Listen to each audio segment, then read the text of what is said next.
chance to hear it, so let her tell it. People on the streets say Sabrina Speaks. Tune into the show, she will let you know. Tell all your friends and family.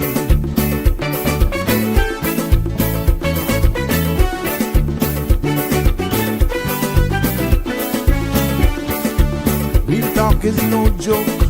You get the news straight up from grassroots and concerned. You can hear some people gone. So tell all your friends to tune in to Good evening, Cayman. I'm Sabrina Turner, and welcome to Sabrina Speaks, your daily dose of clarity, truth, and community insights. Every weekday from 5 to 6:30 p.m., we're tackling the issues that affect you, from national headlines to grassroots concerns. Whether you're in traffic or winding down your day, this is your chance to hear it straight and speak your truth. So buckle up, Cayman. We're not holding back. This is the show. We gotta let you know. Now we got to go.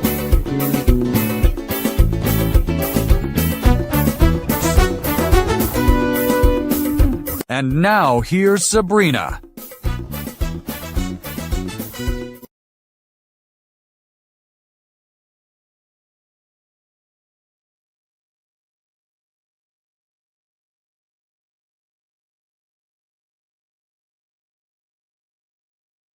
No, yes, I know it was mute. My apologies. Welcome, one and all. Welcome on this Hump Day Wednesday. Yes, it's good to be back with you as we continue to look forward to the weekend. That sounds like every day, right? You work for the weekend? Well, welcome to another episode of Sabrina Speaks, Voices of the Islands, Conversations for the World, and the podcast where voices rise, stories unfold, and inspiration takes center stage. I am Sabrina, and it's good to be back with you here this Wednesday evening.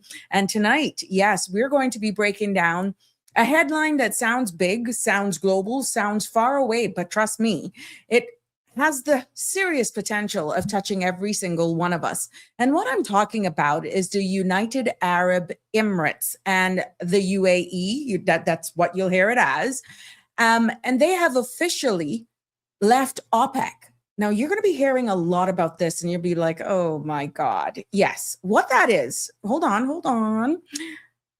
That is a group of countries that controls a huge portion of the world's oil supply. And I know some of you are thinking, good God, Sabrina, what does this have to do with me? Parliament is in session. We're seeing where people are having so much issues with immigration. There's a law is coming into effect on the 1st of May. It's like, what more are you going to lay on us? But look here, might as well let's just do it. So no one is caught off guard. And when you hear certain things, it all makes sense, right? So I'm only trying to explain it in layman's terms so you're not caught off guard. And no one should be left outside. And I'm going to make it make sense as best as I can in layman's terms with you. You are all welcome to participate in this.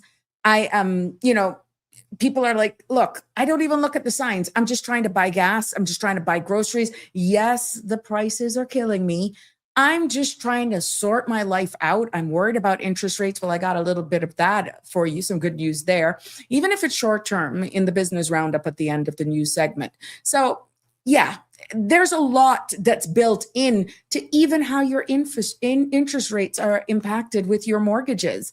So let me tell you, that at the end of the day, when a major oil producer steps out of the world's biggest oil club, yeah, it affects fuel prices. It's also going to affect shipping cost, inflation, travel, business as a whole, jobs, and the global economy. And that, my friends, it affects us right here in Cayman. It affects the Caribbean, and by extension, the entire world. And there are certain parts in the regional and international news is going to make it all make sense as well. So tonight, my aim here is to break down in plain language as best as I can No jargon, no politics, no confusion, hopefully, just facts and giving you clarity and understanding. Because when the world shifts, we need to understand how it shifts around us as well.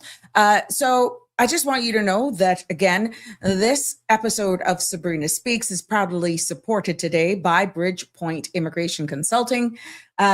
Yes, help is on the way, Cayman, and a new consultancy will open this May with 25 years of real hands-on immigration experience. Yes, and expertise in-house as well. So Bridgepoint, your advocate in a complex system.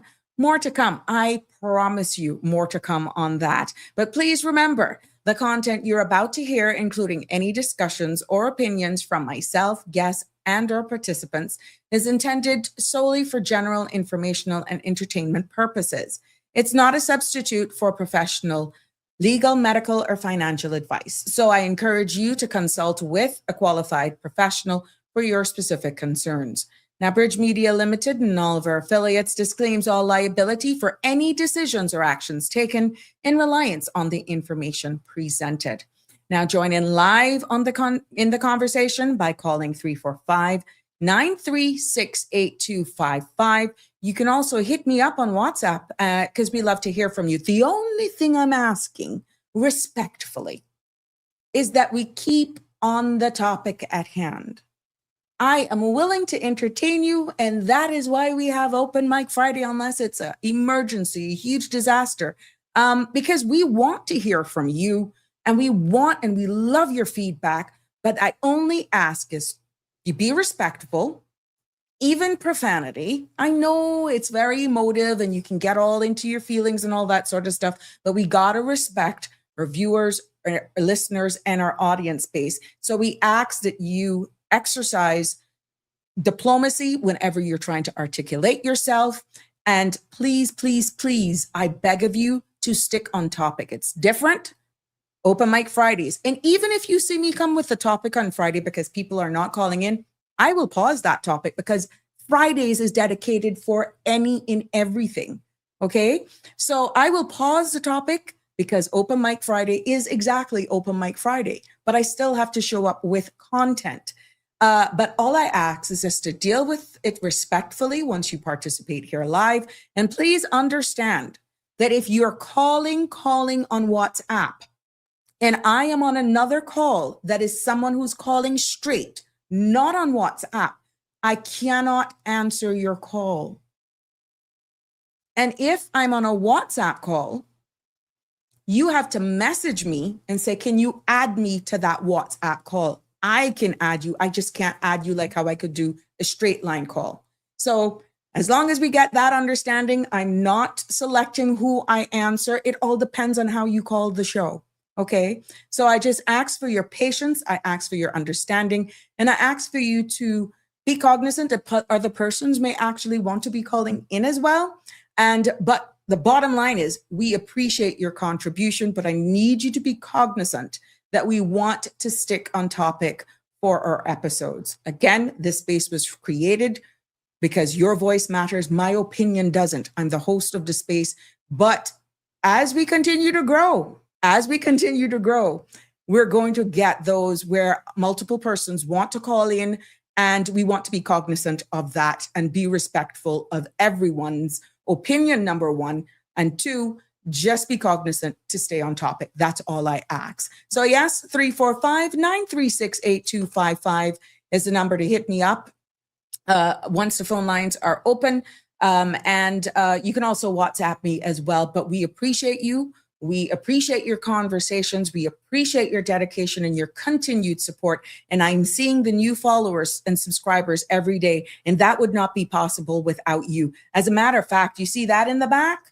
Ladies and gentlemen, before I get even into the weather and news segment, this in the back, remember Miss Melita had won a $100 gift certificate? I know you guys may have forgotten about it. Well, when she heard the pain in Miss Shalma's voice, Miss Melita has regifted her $100 gift certificate for the Westing Spa service to Miss Shalma. That's the power of this space. So, Michelma, if you're listening, I will make my arrangements to personally get this to you, or you know how I will get it to you through one of my family members. Okay. So I'm promising you I will get this to you no later than this weekend. But again, Miss Melita, thank you for your big heart. Thank you for your generation. Thank you for actually being able to be so willing to help another and re-gift this to Michelma, because she hear the pain. And even though Miss Melita's birthday is coming up, she was open to just making sure she could give Michelma some time for herself to go pamper herself. And she has regifted this $100 gift certificate to the Westin back to Michelma. So Michelma, I will make sure I'll get that to you before the weekend is over. Welcome, welcome, one and all. It's good to be here with you again this afternoon, and let's get straight into the weather forecast. Yes, the synopsis calls for a weak ridge of high pressure remains over the northern Caribbean, and the chance for a few isolated showers remain possible due to limited moisture. Now, showers are in the forecast to be confined to the afternoon and early morning periods. Radar imagery show a few showers around the Cayman area moving westward. The forecast for tonight is calling for partly cloudy skies with a 20% chance of showers in the early morning. Temperatures will fall to the upper 70s and winds will be east-northeast 10 to 15 knots, and seas will be slight with wave heights of 1 to 3 feet. The forecast for tomorrow is calling for partly cloudy skies with a 20% chance of showers in the afternoon. Temperatures will rise to the upper 80s with a heat index near 97. Winds will be easterly at 5 to 10 knots, and seas will be smooth to slight with wave heights less than 2 feet. There will be a high tide tonight at 9:03, tomorrow a low tide at 3:04 a.m. Another high is expected at 8:16 tomorrow.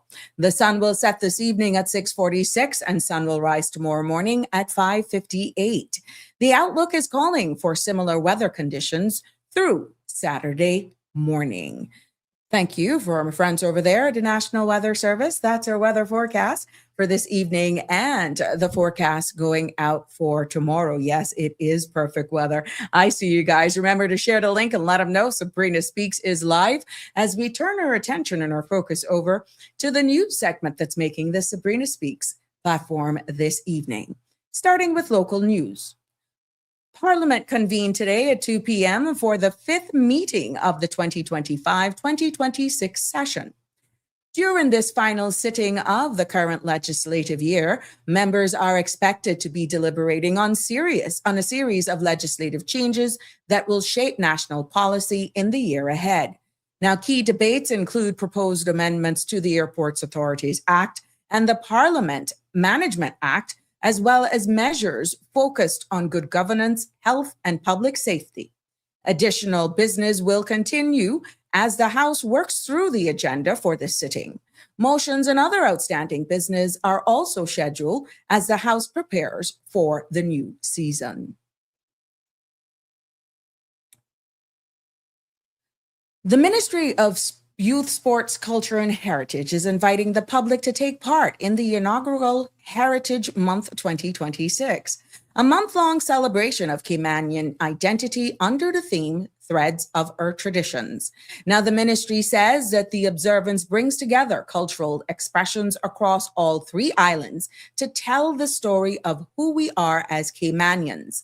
The celebrations begins on the 1st of May with a 3-4-5 day, followed by a free gospel concert on the 2nd of May and a national church service on the 3rd of May.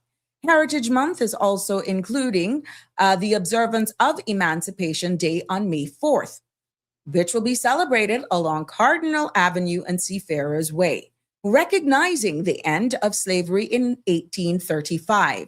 Now, the event will run from 3 to 7 p.m., featuring Cayman Islands folk singers, local performers, school dance groups, and special appearances by Swanky, followed by fireworks to close out the evening. Now, throughout the month of May, the public can also enjoy cultural events, exhibitions, and performances across Grand Cayman and Cayman Brac.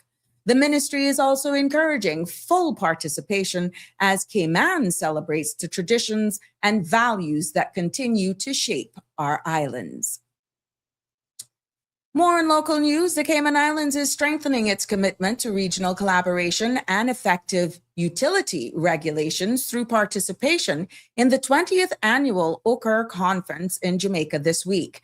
Now, Finance Minister Ralston Anglin and UARCO CEO Sanjay Miles are attending, joining regional and international leaders to discuss climate resilience, digital transformation, renewable energy, and regulatory innovation. Minister Anglin says forums like OCCAR are vital for small jurisdictions, helping policymakers protect consumers while supporting sustainable growth. Other news making headlines today. Cayman Islands gas station owners and fuel suppliers say petrol prices have reached their highest levels in years, driven by instability from the ongoing U.S.-Israel war with Iran. Industry leaders note that diesel costs should begin easing in the coming months, but warn that a full return to normal pricing could still be 7 to 8 months away. Other local news, the National Trust of the Cayman Islands says that it is strongly opposed to the proposed amendment to the Development and Planning Act that would give the Central Planning Authority and the Development Control Board exclusive authority in planning matters.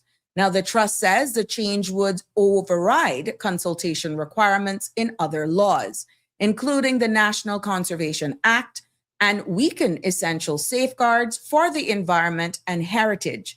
It is urging members of Parliament to reject the bill and ensure any future planning reforms undergo full public consultation.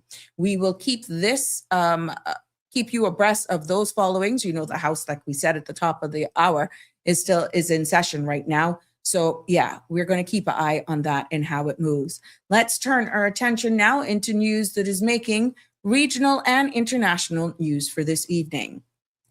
Pan Caribbean Sugar Company Limited says the recent contamination found in some of its packaged sugar products was caused by a magnet failure along the production line during manufacturing. The company says the malfunction allowed foreign particles to pass through undetected. Now, officials report that the affected batches have been isolated and corrective measures are now in place as the investigation continues. The United States Department has confirmed it will release a special limited edition passport this July as part of the nation's 250th anniversary celebrations marking the Declaration of Independence. Officials says that the commemorative design will feature historic imagery tied to the semi-quincentennial. The passport will be available to U.S. citizens applying during the rollout period, with distribution beginning through select passport agencies only. The Panama Canal Authority says the ongoing U.S.-Iran conflict in the Middle East is likely to push more global shipments through the canal.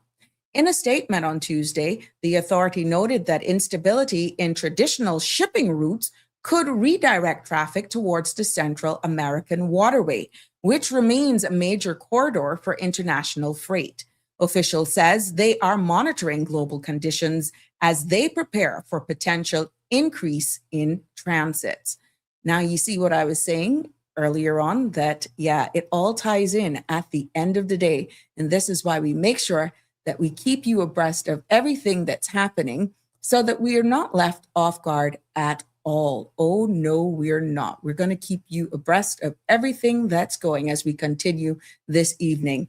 We turn our attention over to across the pond. Yes, Britain's News is reporting that a major overhaul of UK's pension system has been confirmed, with the new government moving ahead on plans that would require pension funds to increase investment in the UK economy. Now, according to the report, the policy is being advanced under the leadership of Chancellor Rachel Reeves, who now has the authority to implement measures aimed at directing more long-term capital into domestic growth.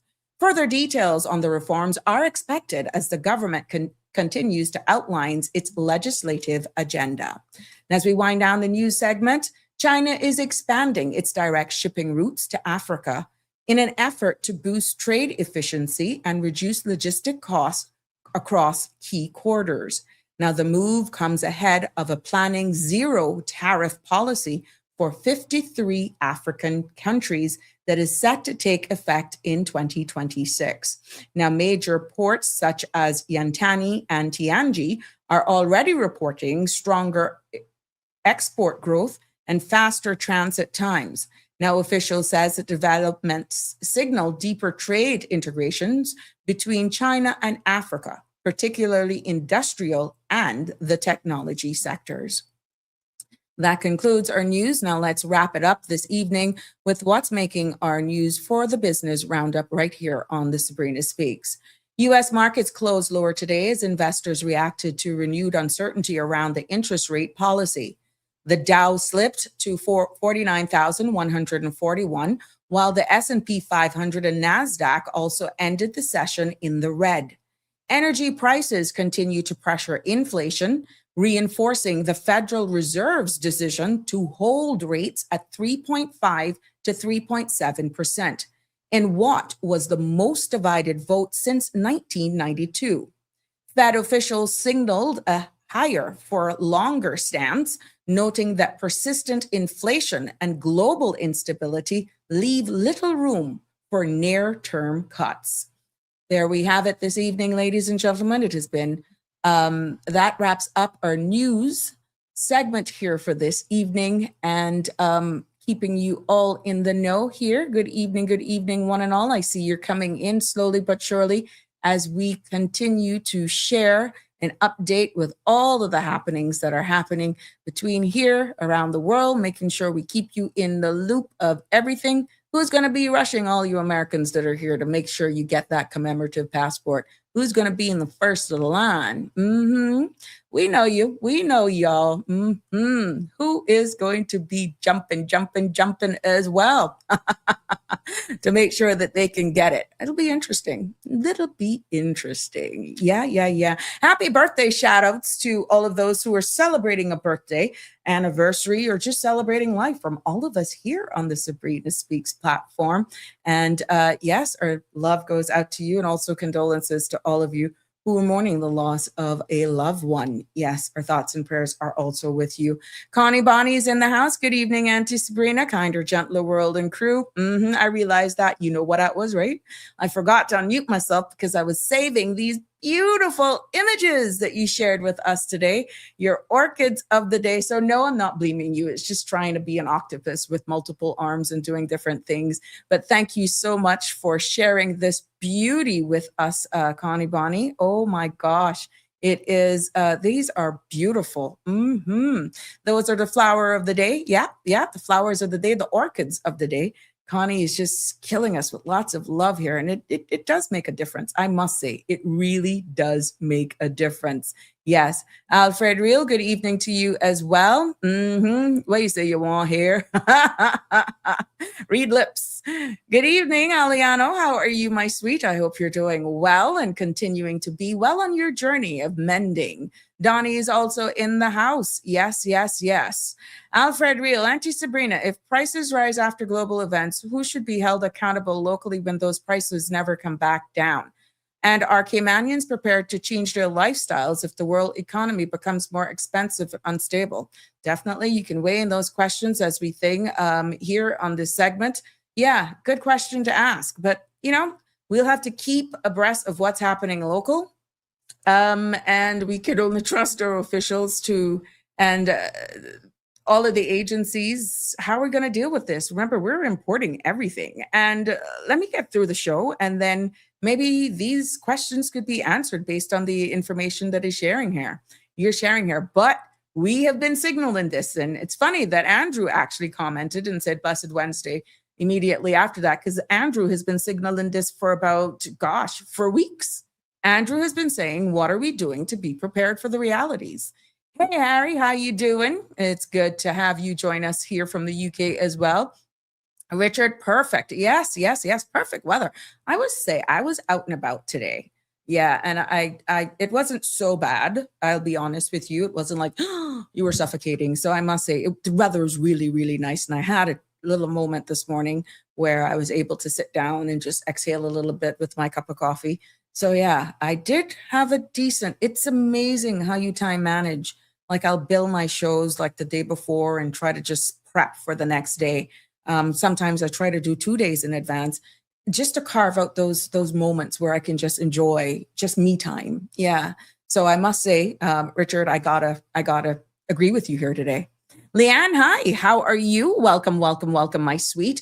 Yeah, North Carolina love is in the house. Marshall is here with us this afternoon. It's always a pleasure to see you on the stream with us.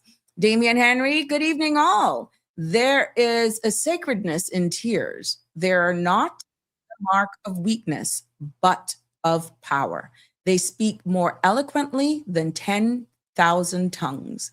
They are the messengers of overwhelming grief, of deep contrition, and of unspeakable love.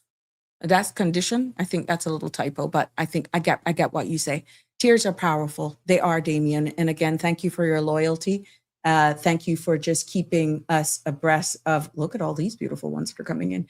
Yeah, thank you for sharing that with us. You are so loyal, like Connie and all of our other contributors here. All of you are becoming content creators now. You're helping me. God dug it. I love it. I love it. I love it. I'm loving the feeling. I'm loving the love. I got some more to come in. Leonard Franklin, tapestry of our DNA. Yeah. Yes. Sure, perfect words. Miss Lucille, yes, yes, yes. You're from the UK, still up, staying up late with us, along with a number of people. Sabrina, please give my deepest condolences to the Powery family and the friends of the passing of Neil. I am in pieces. He is like my son, and with respect he has for me, rest in peace, my son. Okay, I'm of course, I will do my best to make sure that this message gets to them, at least try my best to connect the dots. But yes, we shared those sentiments with you.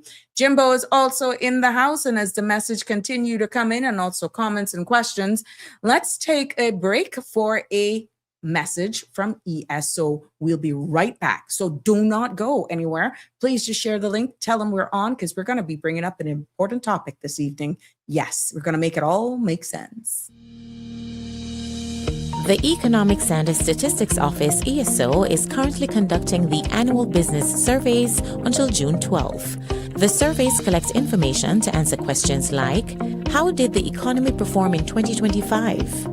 In 2025, how much did foreign companies invest in the Cayman Islands? The surveys include all relevant entities that produce goods and services in the Cayman Islands.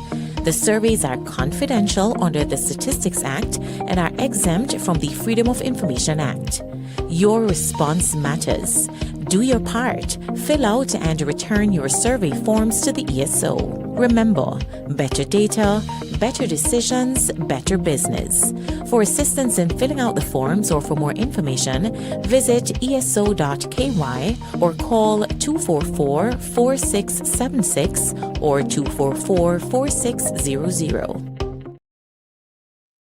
Welcome back to Sabrina Speaks, broadcasting live from the beautiful Cayman Islands. It's good to have you all with us this evening. Please remember, yes, Dress Down Day is this Friday. And you know they were having the shirts that are being set for sale. Wear Your Cayman Proud t-shirt. You can get those from the Intergenerational Hub. Now I got I must say I got a couple calls today and messages as well. A few of them, amazing, where they were saying, where do I find this place? The best landmark I can give you is next to DHL behind Price Right. It used to be the old Woods Furniture Building. It's right there. That's where these t-shirts are being sold. So we're encouraging you to come out this Friday the 1st in your gear. Yes. Go and buy your shirt if you want. And you know what? You would wear. We're doing a whole month celebration. So why not just go and get it? And maybe you can dress up with it, tag us in your picture, send us your picture, how you're going to dress down, but dress to actually kick off the entire month-long celebration. Or you can wear our Caymanian dress, or you can wear red or blue or white, a combination, whatever it is you choose. Yeah, we want to see those pictures as well. And you can tag using the hashtag Caymanian Proud and get the Ministry of Youth, Sports and Culture in on it as well. Yeah, and please don't forget the Saturday night. So Friday is dress down day. Come out in your colors. And then Saturday, all roads lead to the agricultural grounds. That will be the 2nd of May, where we're having this free gospel concert. And there are going to be Cayman Islands folk singers and other groups there that are going to be participating in this event. So this is free, free, free. Make it an evening where you just go out, grab some friends and just exhale and enjoy this comfort, this concert here that is put on by the Ministry of Youth, Sports, Culture, and Heritage. And also the church service, as we alluded to in the news segment, is going to be at the John Gray Memorial Church, kicking off at 11 a.m. That's on Sunday. And Sunday, May the 3rd from 11. So join for this special church service in observance of our Heritage Month that is historic, because we're going to dedicate the entire month of May to Heritage Month. And then we know that Saturday the 2nd of May also is the Children's Badabanu. Were you guys aware of that? That kicks off, my friend, at 3 p.m. and it's on Cardinal Avenue. Now, this family-friendly event will bring the streets of Georgetown to life. It's expected that our kids from the various schools will be in vibrant colors, and there'll also be music and dance and culture as well. So this is the kids' Badabanu. And we know these kids do a lot of choreography there and all of that good stuff. So you want to go out and celebrate our kids this Saturday. So lots are going on, lots happening. Yeah, so the kids are in today. And then even though they're tired, you say, thank you, Jesus, we survived. And you go and you celebrate in song for this free gospel concert. Yeah, and you know what? Maybe they may be so tired, you may get to enjoy it because they'll probably fall asleep. And then, of course, it continues. Then you go to church on Sunday as we kick off into the new week and embrace all of the festivities that are going on. Can't say we're short of stuff here to do in the Cayman Islands. Oh, no. Donnie is sharing some beautiful images with us this evening as well. Her orchids. Yeah, look at these, Connie Bonnie. That's Donnie. That's one.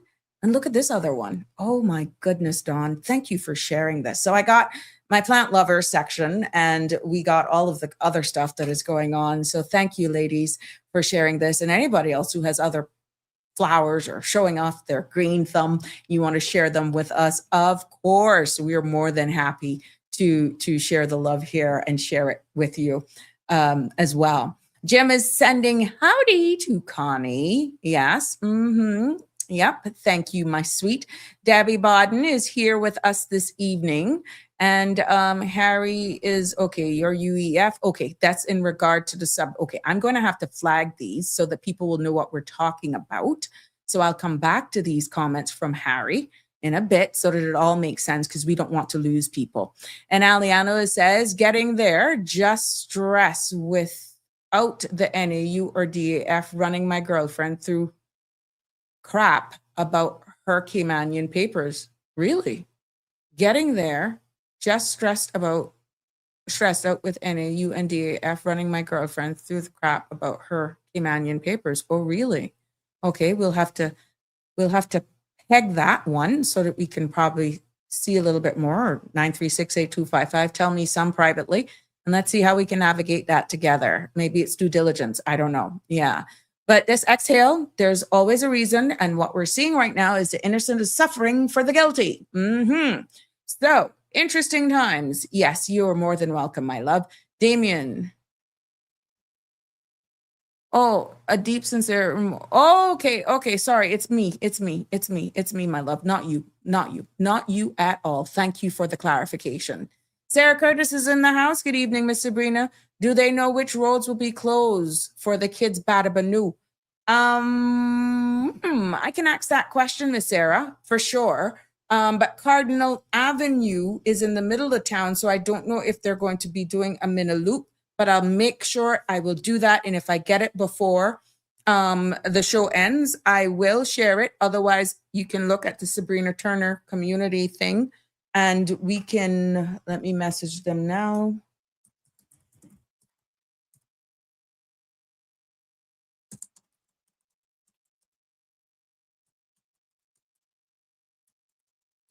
Yeah. Knowing me, if I speak into you guys while I type in that, I'll be typing everything that I'm saying. So yeah, let me see if they can get me the roads, what closures, and I will definitely share them with you. If I get them before the show, fine. Outside of that, I'll definitely post it. And I'm quite sure on the CMR page as well, she will also be doing it. So either pages we will, but I'll do my best to make sure we get this. Oh, good for you, Connie. Yes, you were the first one that messaged me, and you must be got this thing over you. Then I got about 3 or 4 other messages keeping at the same, asking the same question. Where is this intergenerational hub? So I had to give Cayman direction. You know where? All, and I had to go back in time. What was there that was really stand out? And when I said behind Price Right, Old Woods Furniture Building, bang, immediately they got it. Oh, that. Yeah. So yeah, thank you so much. They're beautiful. Yes, those pictures. And I'm hoping you're going to be sending us your picture, Connie Bonnie. Show us how you look in your shirt. Yes, well, welcome. Let's get straight into it. Now, I know I got digressed just for a little bit, but I'm going to go back on topic. Parliament is in session, and I'm seeing a lot on social media in regards to the dismay of an amendment that is being a bill that is being tabled by MP from Bordentown West. That's MP Chris Saunders, and it is an amendment, development and planning amendment bill of 2026. And we know that there has been some disheartening. People have some concerns and about that, what it means, to the point where it's really bothering people. Where are we going? Why are we removing some of the guardrails?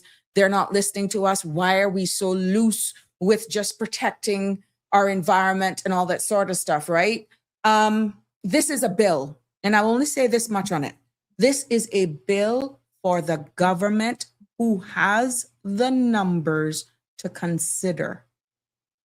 Under the standing orders of Parliament, any member of the opposition, they do not have to be a member of the sitting government. Under the standing orders, private members' motion can table a bill, a piece of legislation, recommendations to actually make suggestions for the government of the day who has the numbers to consider. They will debate it. The motion is moved and tabled before Parliament for open debate, justifying why. And then the floor is open for discussions, for debate in the confines of that bill to be debated by both sides. At the end, the person who is tabling the motion then has a right of reply to close the debating phase, and then the entire Parliament votes as to whether or not, with or without suggested amendments, whether or not they're going to support it. Support in this case means the recommendation. Yes. So it is a bill, not a motion, okay? So once the bill is tabled, it is open for debate. Remember, saying public consultation needed to be more. You still have an opportunity to call out. And I can see why some of you, Sustainable Cayman, I reached out. They have some big posts on their page. The National Trust is reaching out. We have individuals that are being vocal on social media as well. Remember, I said, when these things actually happen, it isn't the end of the road, even though some of you feel that your voice does not matter. And at the end of the day, if I said it was a motion, my apologies, it is a bill. So you just have to hear it out. But to say don't vote for it until you hear what it is, that is meaning not voting, telling your MPs don't support it for whatever reason. I promise you, line by line, not putting my spin on it, not giving my opinion on it. I will do my best, hoping I have time to deliver it tomorrow. Now, if it's before them for debating today, hello, time may not permit me to do that. But what I'm saying is, for the overwhelming dismay about this bill that has come about in the past couple of days, yeah. So if you're that hurt or feel that the guardrails are being removed and that there's too much powers going in the hands of your politicians, then that's even bigger words for concern. Yeah. Yep. So, yeah. You know, the phone lines are open. 936-8255 is the number to call. The phone lines are open, but so we will just keep you abreast of all of the happenings. You know, Parliament is in session. We will just have to play it by ear right now. But the power of social media, we will keep you abreast of what's happening. If it's on the order paper, you know, who to tell? There is always that possibility that a bill can be withdrawn. We don't know. So pray to your gods that that is the case. Okay? You're listening to Sabrina Speaks, sponsored by Bridgepoint Immigration Consulting, opening this May, 25 years of real Caymanian immigration expertise. And Bridgepoint is your guide through the process. Before going into the substantive topics this evening, and I promise you, we will go straight into it. I'll be right back after this short message. The Economics and Statistics Office, ESO, is currently conducting the annual business surveys until June 12. The surveys collect information to answer questions like, how did the economy perform in 2025? In 2025, how much did foreign companies invest in the Cayman Islands? The surveys include all relevant entities that produce goods and services in the Cayman Islands. The surveys are confidential under the Statistics Act and are exempt from the Freedom of Information Act. Your response matters. Do your part. Fill out and return your survey forms to the ESO. Remember, better data, better decisions, better business. For assistance in filling out the forms or for more information, visit eso.ky or call 244-4676 or 244-4600. Welcome back to Sabrina Speaks. And yes, I digress for a second because guess what? I got a little birdie in my ear that tells me that bill will be withdrawn this afternoon. Yeah. And just for clarity, because we're all learning here together, motions, bills are two different things. Motions are some that is a bill. In this case, if it is approved in Parliament, it becomes law. So what I said at the beginning about it being a bill and for the government to consider, it's not a motion, it's a bill. And if this bill goes through, let's say it's not withdrawn, if it goes through, it will then become law. But a little birdie told me that it will be withdrawn. Again, this is breaking news exclusively here on the Sabrina Speaks. So for all of you, keep praying, keep putting your pressure on, whatever it is you got to do, keep doing it. But yes, we will keep you abreast of everything. But thank you, little tweet. Tonight, we're going to be talking about this whole, what the UAE is. And again, the phone lines will be open. You can WhatsApp. You can send your comments here as well. I see some of them have already come in, but I'm doing my best to explain because not too often we actually get into this level of conversation here in Cayman Islands. And you've only really heard about petrodollar and crude and how it's impacting everything at this level because of what we're feeling in the geopolitical space and how it's impacting us here in the Cayman Islands. And we're not immune from the impacts. We know for a fact that we import pretty much everything. And all of these things will impact us. A part of the news segment, you see where there's new business coming to different regions of the world. We're seeing China and Africa tariff-free now to 53 African nations. Yeah, that's over there. But look, they're putting their chips on the table and trying to be sustainable in their own space. And then we here on the Western side, you're seeing where the Panama Canal is getting their act together and more stuff is going through, more ships are passing through. Look, we are resilient people. And even though we're separated by miles and miles and bodies of water as two different continents, at the end of the day, we have to survive. And even though these things are reality, they're going to impact us, which is why I felt when the news broke yesterday about the UAE pretty much pulling away, I felt it was necessary for me to do my best in breaking this down in layman's terms and put it into context with how these impacts can impact us. You see where the feds are holding the interest rate, so they haven't dropped anymore, they haven't increased, and all of these would impact your interest rates unless you got a fixed mortgage rate, interest rate.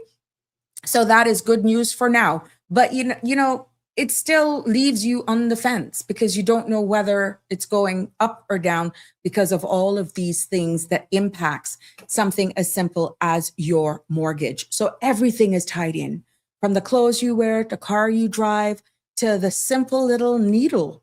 Yeah, everything is impacted by what's happening right now. So let's get straight into it and let's just break it all down.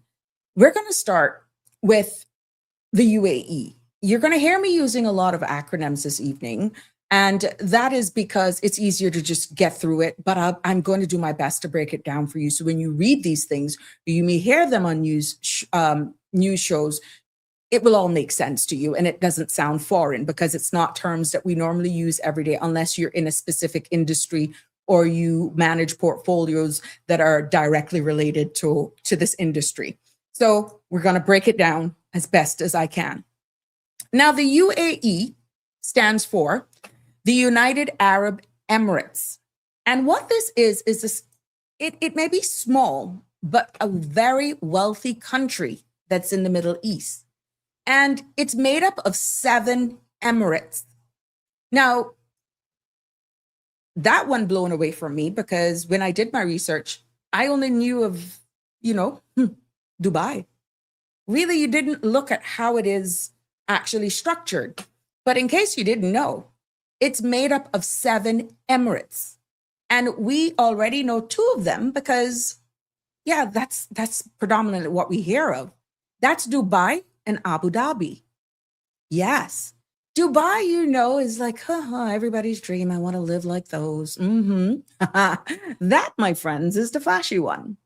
Tall buildings, tourism through the wazoo, and business booms. And yeah, thank you, Eliano. He says Emirates are like districts. Yes. And Abu Dhabi is the quiet giant is what we're describing it as, because that's where the oil money is in Abu Dhabi. Now, OPEC, yes, that's the organization of the petroleum exporting countries, OPEC. Think of OPEC like a big group of shop owners who all sell the same product. And this product, my friends, is oil. What they do is that they meet and decide how much oil they'll put on the shelves so that the price doesn't drop too low or raise too high. Now, countries in OPEC includes countries such as Saudi Arabia, you got Iraq, Kuwait, Iran, Venezuela, Nigeria, Angola, Algeria, and until recently, the UAE. Ryan, it's been a minute. How are you, my love? This is why I had to get you out. I had to use crude oil to bring you out. OMG, the cartel, he got him labeled. Good to see you, my friend. I hope all is doing well. But when you see the UAE walks out of that group, it's like one of the biggest shop owners saying, I'm done following these rules. I'm going to go and do my own thing. And that, my friends, was their stance yesterday. And you may ask then, why the heck did they leave? Some are saying, finally, they left the cartel, as Ryan so rightly said here. And Harry's saying, but remember, each Emirates is a monarchy with near absolute power over international affairs. Interesting. Yep. Sandy's in the house. You're not supposed to be on vacation. Things are just fine and fabulous here. Hope you're enjoying your vacation and thank you for stepping in. Hope you're having a good time talking about this UAE. You fretting or good to have you here nevertheless. So yes, this is what we're saying. The reason that they decided is number one, they want to pump more oil. And they said it. You can go and Google this for yourself. And OPEC kept telling them, no, stick to your quota. The UAE said, we invested billions to pump more. Why are you holding us back? This ain't making no sense. Number two reason is that the world is moving toward electric cars and renewable energy, whether or not you agree with that or not. Some places are catching on a little quicker and they're actually going into that area more than others, okay? And what we're seeing is that the UAE knows oil won't be king forever. So they want to sell as much as they can now while the world still needs it. Remember, you throw a rock and there's ripple effects. So it doesn't hit everybody at the same time. So keep in this space. Reason number three, though, what I found up in my research is security. There have been attacks on ships. You've seen it. You've heard it here. Tensions with Iran and the whole instability within the region. And the UAE, for their reasoning for exiting stage left, felt like OPEC wasn't supporting them enough. The fourth reason OPEC that I found as well is that OPEC isn't as powerful as it used to be. And the United States now produces more oil than any country in history. So the UAE is thinking, why stay in a group that's losing influence? Bearing in mind, the content I share here is based on research, but it's of my own standing. It's not my opinion. It's based on reliable sources that I get. Okay? The disclaimer was read at the beginning. Reason number 5, based on what I found, not being a professional in this industry by any means, but from reliable sources, is that there's also reasoning for this decision based on international disagreements. And the UAE, Saudi Arabia, two big players that we're seeing here, haven't been seeing eye to eye to oil in the overall oil policy at all. So they said, the UAE said, we're out. And it's final. Right now, as of now, they're out come the 1st of May. So you may say, well, oh my God, what does this mean? What does this mean for oil prices?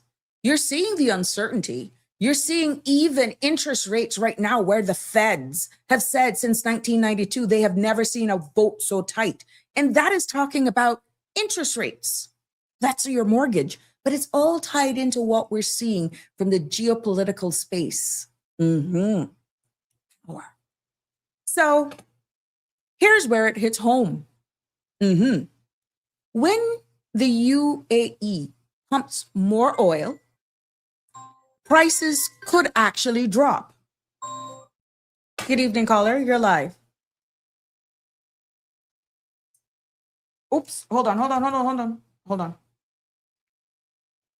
Good evening, caller. Speak again. Hi. Yes. Good evening. Can you hear me? Yes. Now you weren't plugged into my little thing. Oh, okay. I have a question for you. Like, what long term, right? I mean, will the UAE pulling out of OPEC really have that much of an effect on us? It's like everything else. We'll have to wait. I'm just giving you the reasons based on my research, and I've just begun. No, but the reason I ask, because where the UAE is located, right? Mm-hmm. You mean on us It's here in either, Cayman, or in general? I mean, just in general.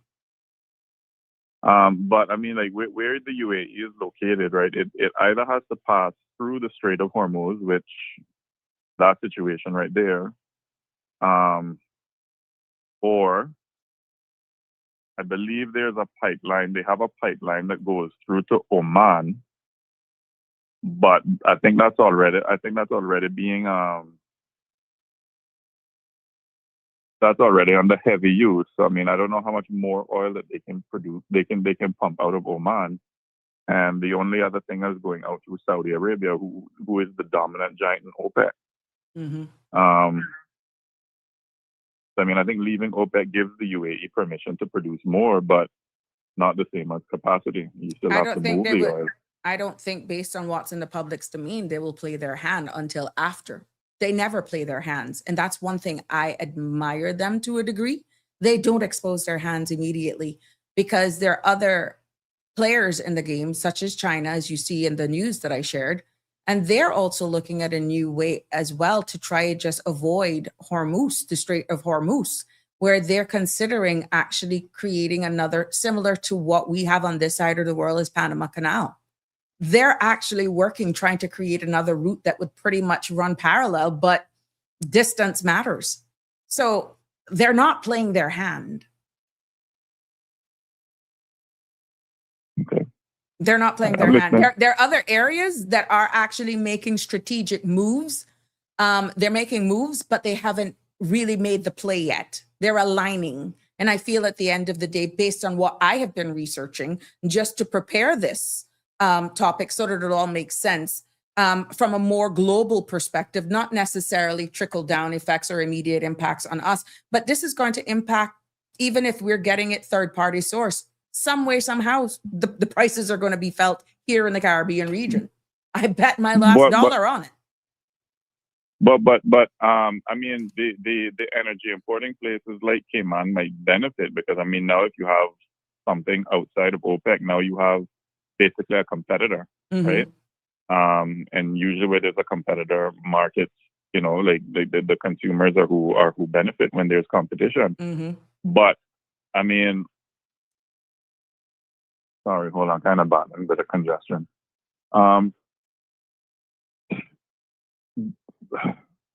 Local costs depend on shipping, storage, and you know, contracts and duties, and you know, supplier pricing and business margins, and you know, how quickly savings are passed on to consumers. So I mean, even if the oil prices fall, I don't see Cayman feeling it right away because. But that's what I said earlier on. It's a ripple effect. Come down like feathers. Yeah, it's a ripple effect.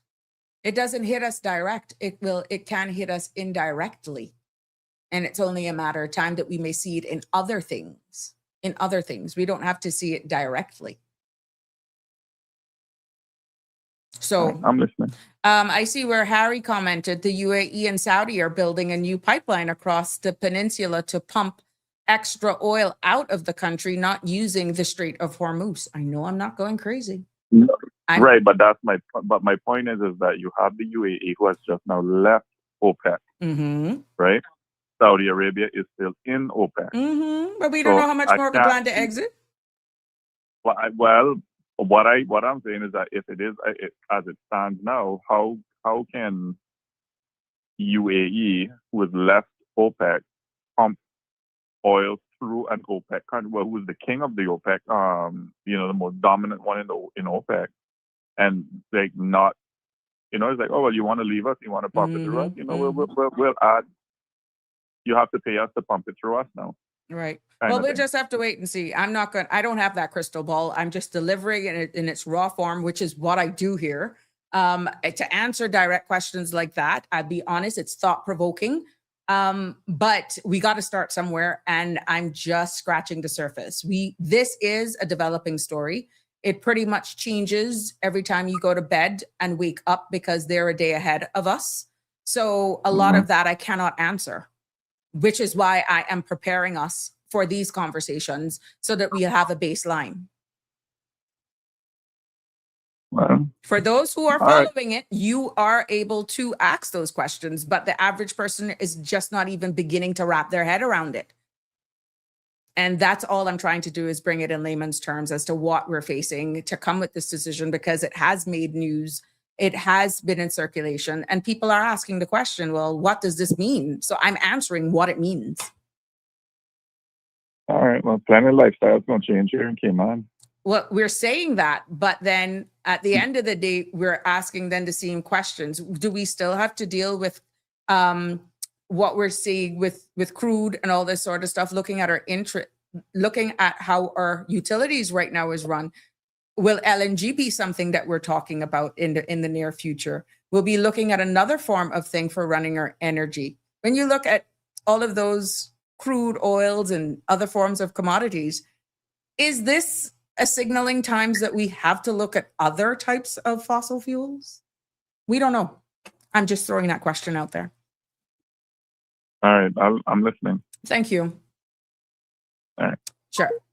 Harry says, so his comment was, so they will be able to ship out extra 1 billion barrels without being subject to the current supply chain bottlenecks, because it would violate Saudi's quota, as it isn't them pumping the oil.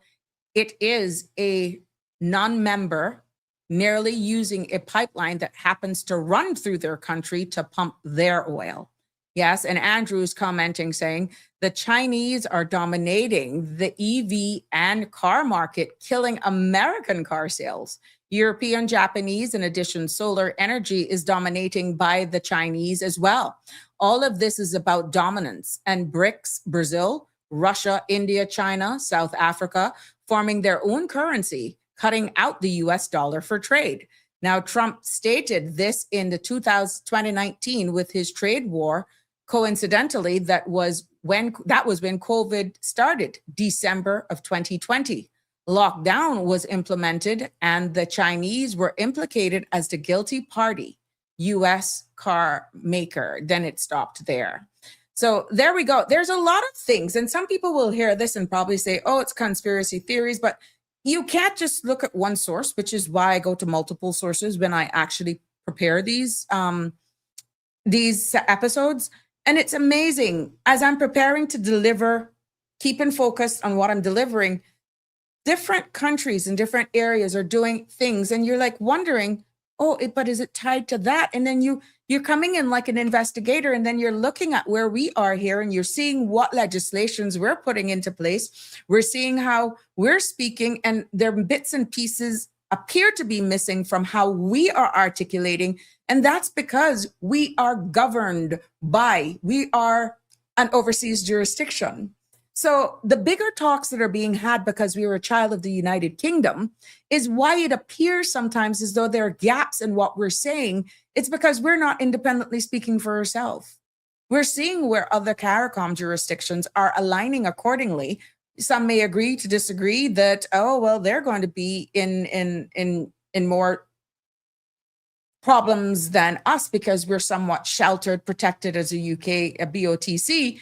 But you're seeing what they're doing amongst themselves, quite similar to what is being reflected in the other part of the world as well. So to tell you that sovereignty and those CARICOM countries, independent countries, are not doing what they have to do to self-sustain, to make sure that they can sustain themselves, if the trajectory appears that they have to try and go around the great US to make other alliances with other countries as far as Africa, you got another guest coming. They are actually doing it.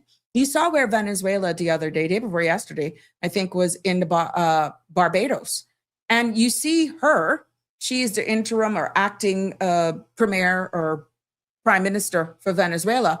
And she's making her rounds through the various countries, Caribbean states, small island development states. Again, it all makes sense. They are talking. We don't have to do that because we're not independent. We're not. Who's doing our talking right now? Had dinner with the President of the United States last night. Yeah. And making nice jabs at him, I must say. He does have a sense of humor. On the man's own soil, he is making some serious jabs. That's who's talking for us. King Charles. So we're not at those tables. And we just have to unify ourselves, brace for impact, be alert, be educated, be informed, know as much as we can, so that when someone comes to you speaking stuff, you can say, I need to challenge that because that not making much sense. What are you talking about? And that's why we bring it the way we bring it here. Being a British overseas territory is a protection from the outside powers, but also limits how much Cayman can speak for itself and take action with CARICOM. Exactly what thank you for actually endorsing that. Yeah. So a lot of the times you will hear the likes of Denny, even Alfred, some of the topics that I bring up here, you'd be like, how it does, please connect the dots to see where it's relevant. It is very relevant. Trust me, it is.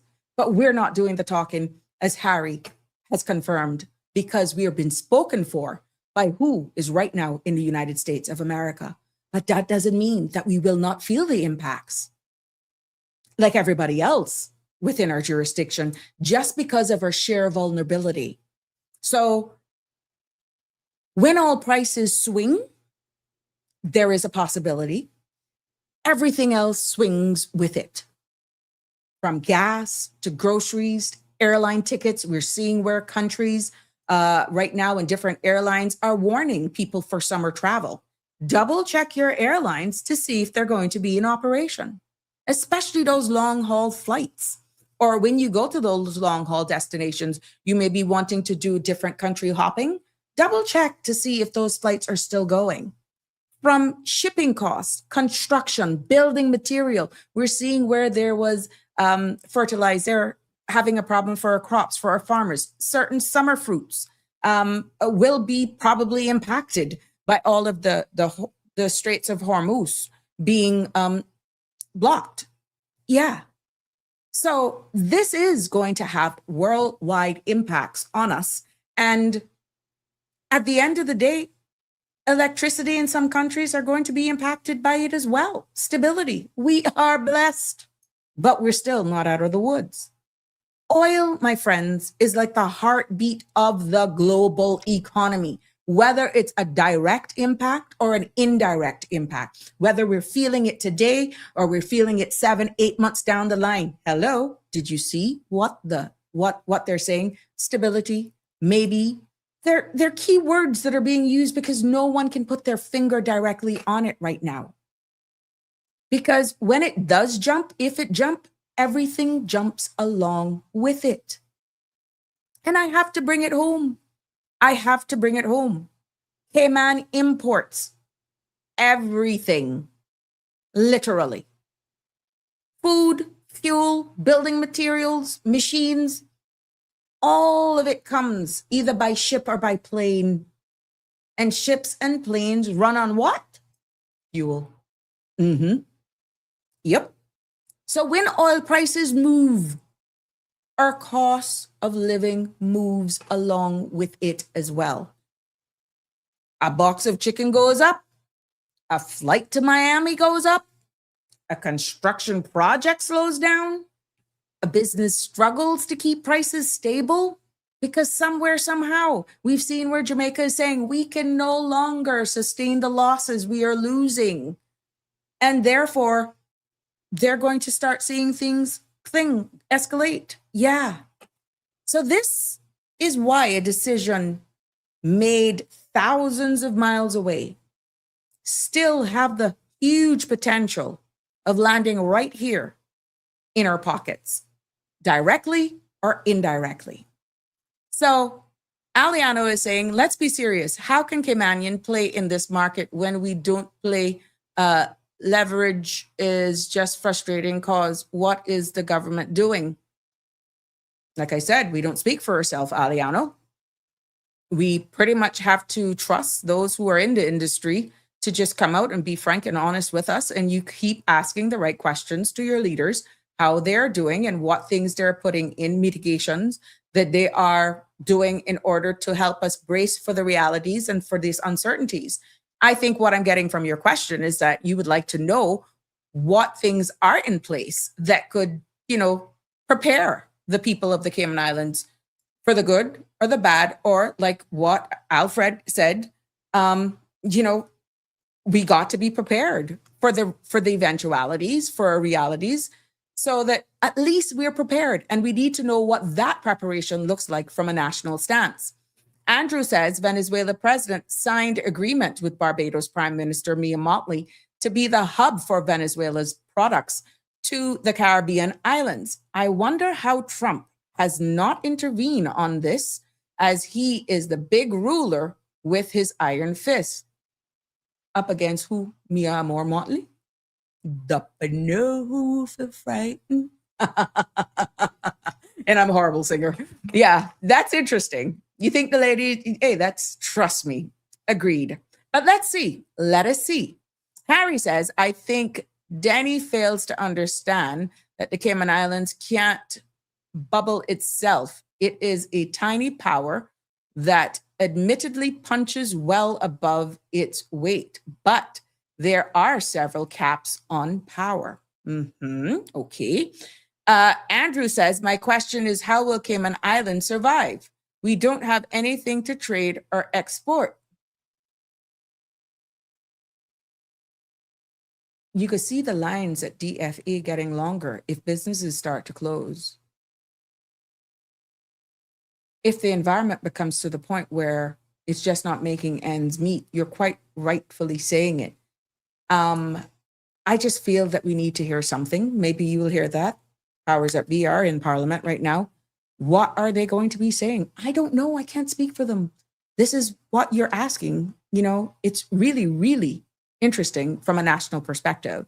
And this is not no loom and gloom. Please don't label it as we're creating no loom and gloom here. We're just having real conversations that, trust me, the conversations are being had, but they're being had in certain circles. People are actually watching all of the markets. Bloomberg, oh yeah. If you don't even understand it, listen. They got reporters there breaking it down for you. Bloomberg. If you got Firefox, find Bloomberg. It talks about all of these things. Yes. And it prepares you for the realities. The geopolitics. If the UK struggles to have a global impact or bubble itself, God knows how Cayman could do so on our own. Ari, you hitting it hard this evening, but with sobering truths. And what I can tell you, if that is the case, then we still have to abide by the rules because we're not independent. Another question that came up in my thing is that who supports the UAE then? Because the UAE is not a standalone. They have strong ties, and guess with who? Subject to change without notice, because we know how that leader goes. But right now, they have strong ties with the United States military, business, and technology. You hear what I said? The UAE has strong ties with the United States military, business, and technology. And they also have long-standing ties with Saudi Arabia. And even though they disagree sometimes, they still have strong ties. They have deep economic connections with Europe as well. And they have massive investments funds, some of the biggest in the world. Yeah. So when the UAE leaves OPEC, they're not walking out weak. They're walking out strong based on their current standing right now. And there is going to be power struggle, And that is exactly with the same Saudi Arabia. You're going to have the UAE versus the Saudi Arabia. That's the elephant in the room. because they're all bracing for impact for how they're going to survive in this market, actually trying to circumvent maybe one individual or a few others. But look, there is still the elephant in the room. Saudi Arabia leads OPEC, just like what Alfred was saying. They are really, at the end of the day, labeled as the big bosses in the oil world, which is why I said, Alfred, let me produce. Let me do it, because it has to make sense. See, it's coming right around to what you were saying, but you were ahead of the class. So you got to make it connect. So the UAE has grown more confident right now, more independent as well. And with that, ambitious. So what they want to be right now is a global player and not just a follower. You know the saying, when the student becomes the teacher, or me and you on the same level, when the student is no longer a student, but we're both teachers? Yeah. So this move, my friends, leaving OPEC, is also a message. We're not living in Saudi Arabia's shadow anymore, is what they're saying. We got wings. We got feet, and we will use them accordingly. Yeah. Now, when you look at OPEC itself, for those of you who are like, well, what the heck is all of this? That OPEC that the UAE is leaving was created going back before my time. That was created back in 1960. Back when Western oil companies controlled everything. They were the big players in town.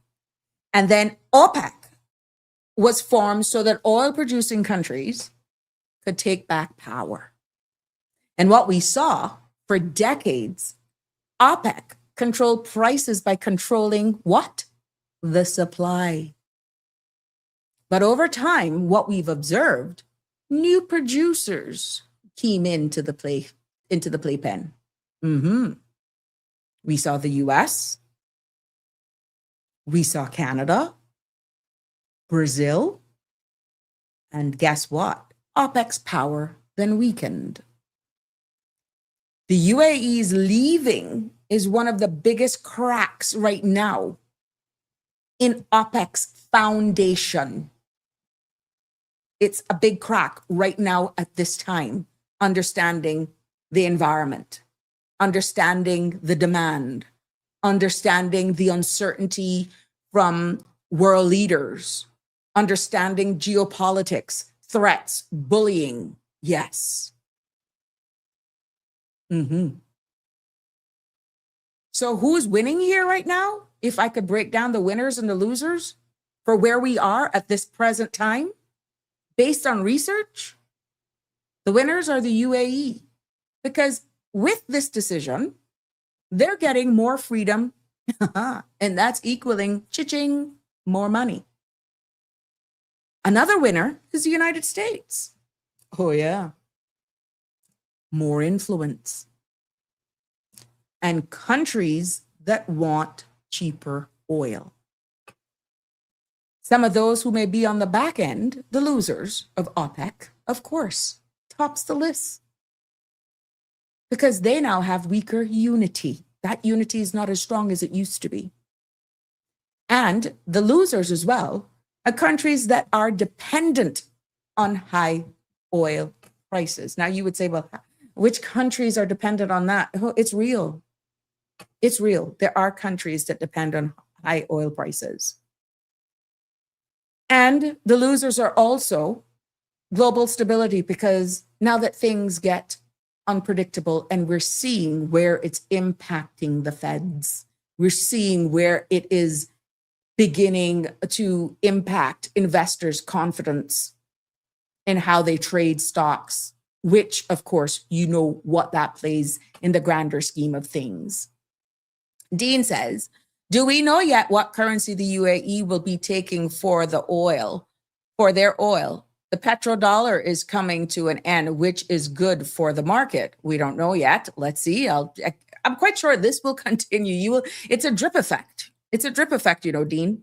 So we got to keep on it. But I can tell you, the information is out there if it is not already out there somewhere. Andrew is saying, can we envision what would happen if the Cayman Islands shut down without fuel for 5 days? Look at our neighbor Cuba. I don't even want to imagine it, to tell you the truth. I don't even want to imagine it. I don't.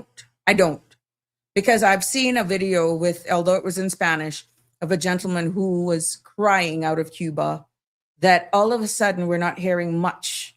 All this crisis in Cuba is no longer dominating the news waves. But sometimes you will scroll across one or two, I guess, videos that leak. And this grown man was crying, saying, living in Cuba right now is living in hell. He doesn't know what it is to go home and to cook a hot meal.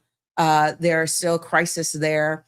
There are still difficulties and challenges, even with the grid and all that sort of stuff. So it's not much. It's not dominating the news spaces anymore. But for what is making its way out, it is still a living hell from what is actually being happening on the ground. But whatever they're doing, they're keeping it tight-lipped.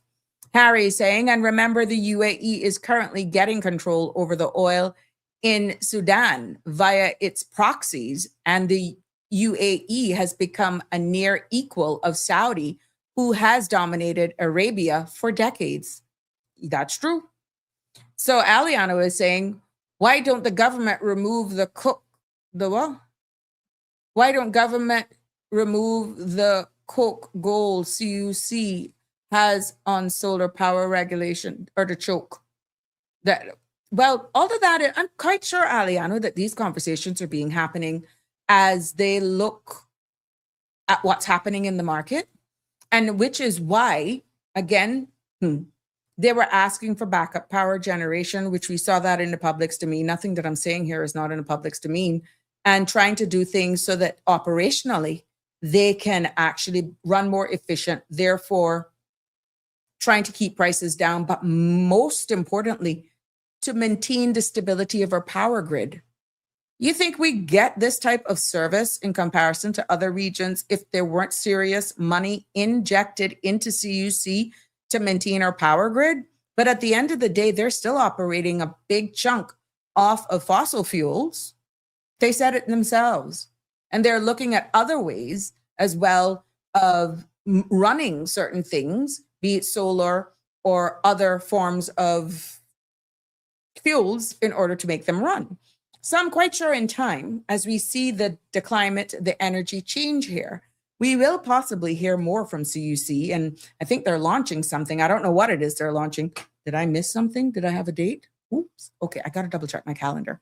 But I think I'm invited to something. So hey, I hope I didn't miss it. But yeah, I'm on the edge of my seat to see what is the big announcement that they'll be doing. So I'll keep you abreast of that. Harry is saying, if the Cayman Islands ever got anywhere near what Cuba is going through, going back to my old point, the mother country UK would almost certainly intervene to help. Yeah, of course, Harry, I'm quite sure that would be the case. But at the end of the day, 2 days straight without electricity here would be a nightmare for us, because again, we have gotten so accustomed to a grid that is stable. Even if it's in an isolated area, it's like we go crazy because it's really hot here, Harry. And we have grown accustomed to our luxuries of life, air conditioning. So any form of discomfort is like the end of the world. We know we've experienced Hurricane Ivan, and we have had motor vehicle accidents or transformers blowing because of hurricanes or tropical storms. And sometimes our power supply has been interrupted for sometimes 2-3 hours, and it's like the end of the world. You don't appreciate the infrastructure and all of the work that CUC do until we have gone through either a tropical cyclone or a hurricane or something like that, or how quickly the crews at CUC respond to get back service. We don't appreciate that. That's not for free. Yes, can they do a little bit better? Of course. Everyone will argue that, but when they're justify it, that they're importing all of these fossil fuels, and they don't control the price of crude, diesel, which their facilities run off, And, it's hard for them to say that, oh, we're going to keep it locked at this. So yeah, this is an unsolicited commentary, just trying to address your concerns. And it has not been, and I'm not speaking on behalf or for CUC by any means. It's just plain old good common sense. Okay. If you ran a business and you have an idea what it's like, I'm quite sure it would be the same response, just maybe a little bit more stats that CUC would provide. But bottom line, in layman's terms, it's exactly what I'm saying. So we got to give thanks. Whether or not they could do more, of course, people would say that. Of course, who wouldn't want to see it? But we all have to do our part as well to try and lessen our demand or consumption as we weather through these months. The chokehold, geez, this app running. Yeah. No, it not only you, Aliano. Everybody goes through that. And the sad thing is you see the foolishness after you hit send. Sometimes I feel like I can't read. So don't beat yourself up, my love. What we have to look at is, as we've gone through the losers, we're seeing where the losers are just global stability. We all lose because the entire world is impacted mentally. We see where the markets are going crazy because we are shrouded in unpredictability.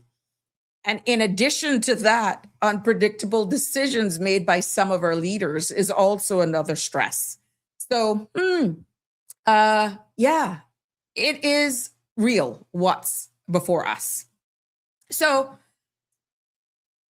let's put it into perspective just a little bit so that we can keep following. And thank you for all of your comments and that you're making here. But I know some of you are probably processing how it will hit you individually, collectively in your businesses. You're probably trying to say, well, does it even make sense for me to start my business now? It all depends. Don't let what's happening around you kill your dreams. Sometimes you may have to scale back. If you're already in a business and you're planning on expanding, you may want to reevaluate the situation for a little bit, maybe a slight pause. Or if you're filling a niche, a gap that has no one offering that service, and you know that there's a demand, maybe you can look at it a different way. But my idea is to make sure you do your research right now and try to hold on as much as you can. Cut back, adjust your sales accordingly, but also be very, very vigilant with what's happening around the world because we are not isolated. And it is for that reason that I have to give real world examples of what could become a reality here. Because if oil spikes, we're already seeing the prices in our grocery stores. I was in an office supply store today. And yeah, I had to say, suck it up, buttercup. This is the impacts of what's happening around the world. And because they're importing their stuff. People are not giving quotes for certain things now that last 30 days anymore. So if a man is saying, I'm quoting you, let's say $1,000 for this piece of equipment or this piece of furniture, you better lock it in then, because there's a great chance by the time you come back, it's going to be increased. Yeah. People are not giving long-term quotes anymore. So the trades have already been impacted by it. Everything from a needle is impacted by this. But let me make it real. Going back to oil. If oil spikes, a grocery store, as we're seeing in Cayman, pays more for shipping. That cost, my friends, goes straight to mine and your bill. If airlines pay more for fuel, your ticket prices will go up. If construction materials cost more, your rent goes up. If your business pays more for electricity or transport, guess what? Remember the other day, the headlines? That those people, even though they didn't get permission from the Tax and Transport Board, They were raising, hey, we're seeing it at the pumps. $6 and almost $7 for diesel. Today I was past one Esso station. Yeah, I called it out. $6.84 for premium. $6.30 something cents for 5,000. Yeah, regular. And diesel now is almost $7. Mm-hmm. Ask me what that was even 3-4 months ago. I couldn't tell you, but now I'm paying attention. Yes. What I'm saying, my friends, is that oil touches everything. And you said, what if? There were a lot of what ifs coming here in your comments today, interestingly enough. What if more countries then leave OPEC? Yeah. Then, you know what happened? OPEC is a great chance they will collapse. And then you may ask, well, what if oil prices crash? Good for consumers, bad for oil producing countries. Yeah. And then what if oil spikes? Inflation rises everywhere. Another what if that came up. What if the UAE becomes a price setter? Mm-hmm. Then there's a possibility the balance of power shifts to Saudi Arabia and Abu Dhabi. That is a reality. That could become a reality in the grander scheme of this specific topic. Let me declare. Harry says the Cayman Islands has become the Cayman Islands has become too developed for the region. I am joking, but in some ways it's true how much better the quality of life is compared to the wider region. Harry, let me tell you something. We got one of the highest standards of living in the world. In the world, but it's not free. We're not even going region, Harry. In the world.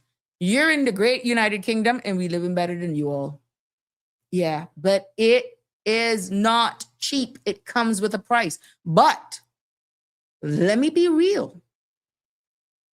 Not all of us are living a bed of roses either, so don't get that mistaken. We got some serious people that are hurting here. We got a lot of our people that are also hurting in silence.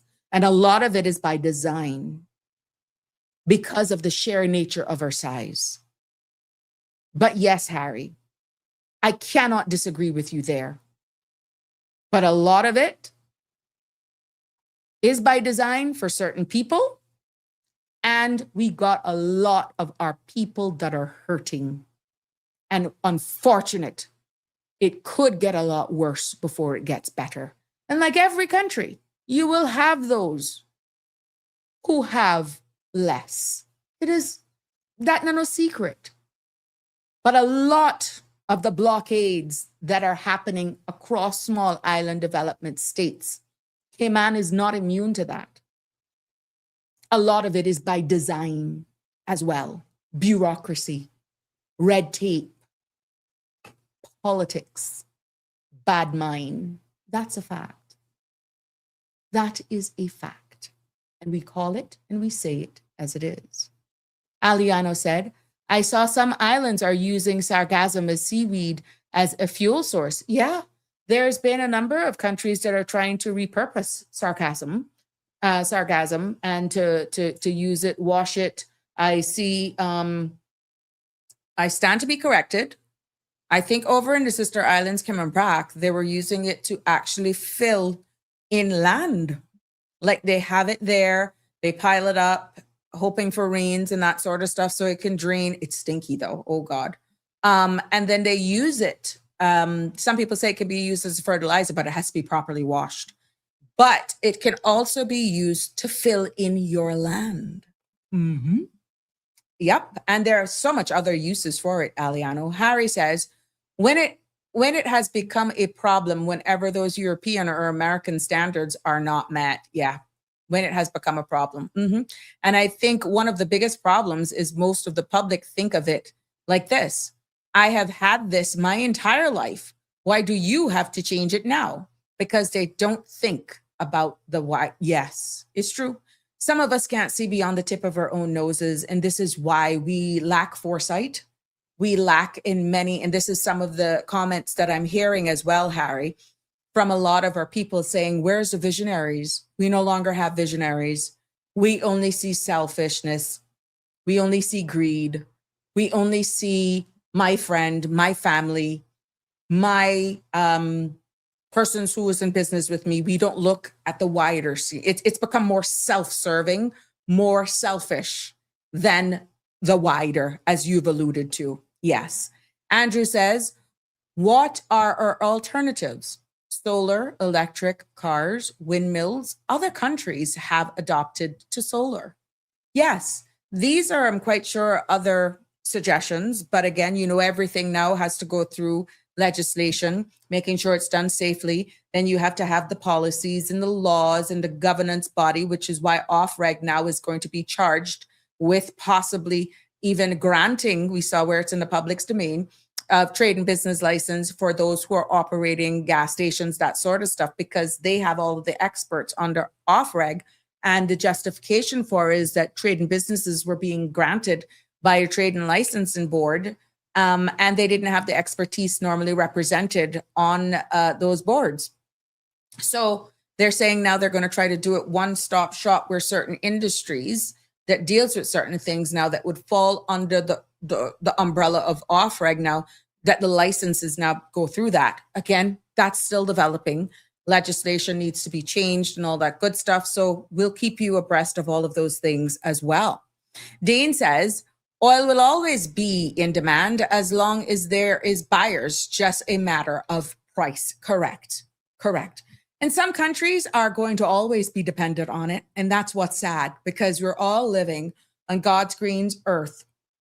And we're seeing where others are just struggling by design, by greed, by poor governance, by political or civil unrest. And then it kind of makes you wonder, why can't we just all live pretty much on this and share our commodities or trades? But then there's always the power hungry, the struggle, wanting to be those dominant leaders. So where does the future and what does it look like? What we see for sure, this is a definite, that the world is definitely changing. There is no questions about that. We're seeing electric cars are rising. They're not going to be perfect. You're seeing where these lithium batteries are just blowing up. You're seeing where even scooters and motorized wheelchairs are catching fire now in people's houses. How we even travel with these batteries and all that sort of stuff on our flights. They can't be in the overhead bin and all that sort of stuff. They can't be plugged in. All of that is changing. But as we modernize and embrace other forms, right, they're going to have to perfect some of these things that is now causing a lot of deaths, and in many cases, fires as well. Even our own firefighters here right now, when they respond to, let's say, a motor vehicle, they have to determine whether or not that's been involved in a motor vehicle accident, whether or not it's an electric car or not. It will amaze you the amount of charge that is in that electric car. And worse, if it catches a fire, regular water is not going to take it out. You literally have to let it burn out. This is training that our firemen and women, our first responders have to be aware of, because those vehicles have a charge all over them. So the rules of the game are changing with even how we respond to motor vehicle accidents, how these cars, these hybrids, these electric vehicles and stuff are even shipped, understanding our temperature, how they are properly disposed of is another problem. That is a bigger environmental problem that we're having here on this island. Yes. And I got a link oops, let me just pause that here. There will be government addresses energy cost. I wonder if I can share my screen. How long is that? It's a 2-minute 28. Yeah. So government is going to, ooh, interesting. Thank you for sharing this with me.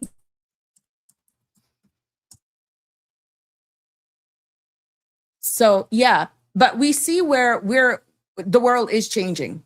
We are seeing it. And we're seeing the demand, these electric cars and all of that stuff. Solar and wind is growing, maybe not here. We see it in a lot of our Caribbean brothers and sisters island, other small island development states.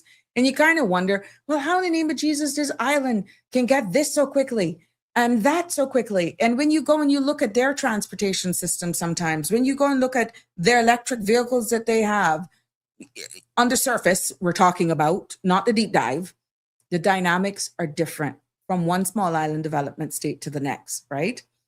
We see where hydrogen is definitely coming, not here, in general. Yes, in general. Countries are preparing for a future where oil is not king. And guess what? UAE knows this. And that, my friends, yes, that, my friends, is why they're possibly moving now. So it all makes sense at the end of the day. Yeah. No problem. Thank you. Yes, I'm just getting a message here and an incoming call. Good evening, call live on Sabrina Speaks. What's on your mind? Hello, Sabrina. How are you? How are you? Well, I was going to say, how are your listeners, but they can't answer me. But I just let me just. They'll answer you. You'll see the comments on there. You will see the comments, or my ear will be burning after the show. Will start coming in. You know that. Oh, well, we want to answer you. Who are you to tell us we can't answer? We can. Exactly. Go ahead. Well, go on your mind. Very, very. Yeah, very interesting topic. One of the things that when things like this happen to me, like the whole thing about the UAE, is I try to think of what is happening behind the scenes. Mm-hmm. Now, I have no evidence of this at all, but I know how these things work. Mm-hmm. The chances are that, and in a sense, it doesn't matter to Cayman, right? But but it's just interesting to note that my gut feeling is that the United States are the ones who have told UAE, come on. If you pull out of OPEC, you can produce more oil, you can sell more oil, and you can also hopefully get a good price. Mm-hmm. You should not be beholden to Iran after all they've bombed you, you know. So why are you trying to be nice to that organization? So, and it is, I think, part of the broader strategy to weaken Iran, because you remember that Iran has been selling more oil now since the war began than even before that. And they have been making even more money because they've been able to sell oil to China and other places. And it has sort of like backfired a little bit, this whole thing about the war. So this is part of the broader plan to weaken, this is part of Trump's plan to weaken Iran. Just like in the Caribbean, a lot of countries which were cooperating with Cuba, suddenly they've withdrawn the doctors and reducing cooperation. And that is because, again, the United States has told them, hey, look, we want to squeeze Cuba. So that's one thing that we need to understand. It is part of the big geopolitics.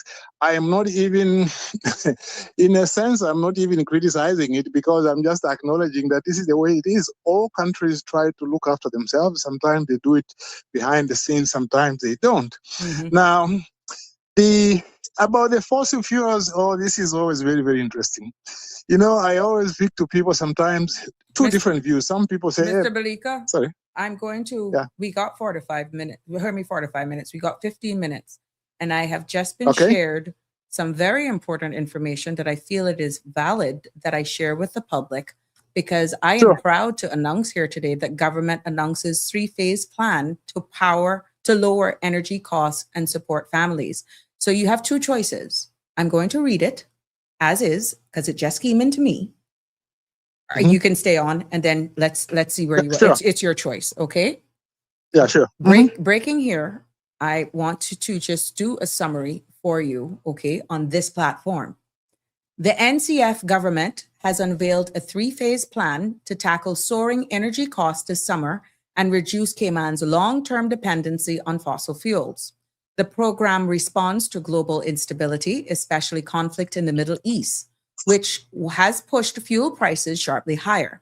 Without intervention, residential electricity fuel charges were projected to jump from CI 0.14 kilowatts to as high as 0.24. I'm going to have to lower you one little bit here. Hold on, because there's some background noise. Okay, I'll pull you up in a minute. Okay. As a 0.24 kilowatt this July, more than 70% increase during what forecasters warn may be one of the hottest summers on record. Now, phase 1, immediate relief. That is between June to September of this year, 2026. Government will spend an estimated CI 9 million on short-term support. Fuel import duty on gasoline, diesel, and propane will be waived for 4 months.